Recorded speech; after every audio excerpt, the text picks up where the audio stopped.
I did all the little league sports when I was little, and bike riding kind of took precedent over that because I'd always liked being out on it. So, as I got older and stopped playing football and basketball, I like rec leagues.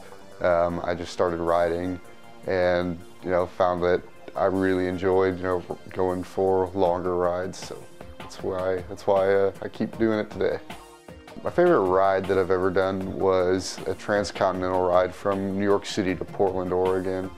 That was the Illini 4000. It was a group of students from the University of Illinois, and we raised almost 70 grand for the American Cancer Society.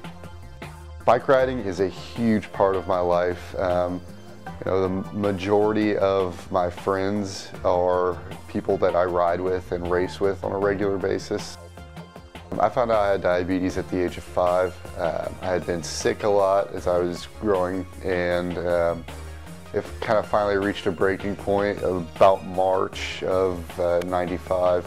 I'd lost a lot of weight and was really just looked extremely unhealthy. So my parents took me to the hospital, and they ran some tests, and kind of turned out that I had diabetes, and they sent me home with some syringes and vials of insulin, and here we are.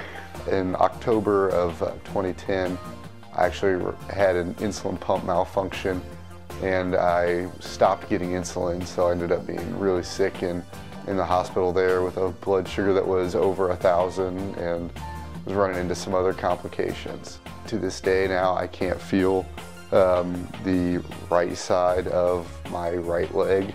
It's just like numb all the time.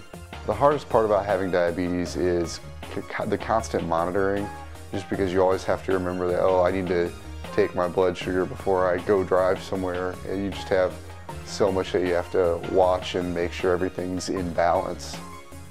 When I'm on the bike, I always have like my glucometer with me, and I have my insulin pump. I always carry a lot of food because activity really makes my blood sugar go low. So I always make sure to have a ton of food with me on the bike and a lot of water. Diabetes has never stopped me from doing anything that I want to do because I don't let it get me down. If I got mad or sad about it, I'd never do anything. Occasionally, I have to wait to go ride until my blood sugar comes up, but I've never let it stop me.